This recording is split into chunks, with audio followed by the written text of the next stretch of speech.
Avec une production annuelle de 150 millions de jouets, ce fabricant de jouets revendique d'être le plus grand de tout l'ouest de la Chine.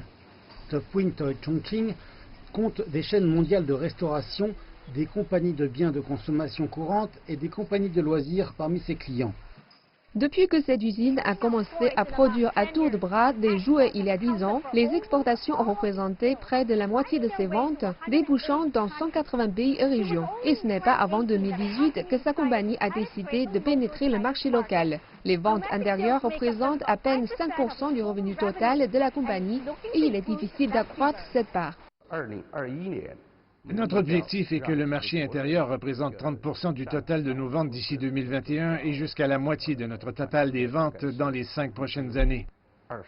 La compagnie a vu à peu près 20% de ses commandes internationales réduites ou retardées à cause de la pandémie de Covid-19.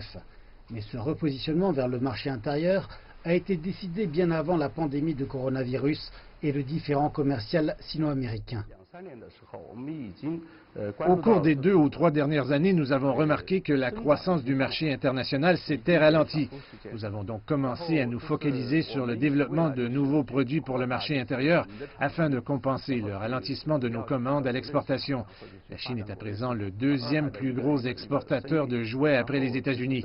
Particulièrement depuis que le pays a adopté sa politique des 2 enfants en 2016, la demande en jouets s'est encore accrue. Mais Liu explique que ces jours-ci, les jouets ne sont plus réservés aux enfants. De nombreux adultes les collectionnent aussi pour améliorer leur qualité de vie. Les données montrent que le volume des ventes du marché chinois des jouets s'établissait à 10,7 milliards de dollars en 2019, soit une augmentation de 7,8% en glissement annuel. Les fabricants chinois représentent environ 75% de l'offre mondiale de jouets. Avec la mondialisation et les coûts croissants du travail et des matériaux bruts, nous devons procéder à des ajustements stratégiques. Nous mettons en place petit à petit notre équipe de R&D avec pour objectif de créer notre propre marque et notre propre propriété intellectuelle. En possédant notre propre marque, nous pouvons avoir de l'autonomie. Nous pouvons alors vendre ces produits aux consommateurs finaux, aussi bien étrangers que locaux. Topwin s'allie à présent avec des commerces électroniques et des entreprises de cadeaux chinois locaux. En fait, la compagnie est l'un des principaux fournisseurs franchisés de mascottes pour les Jeux d'hiver de Beijing en 2022.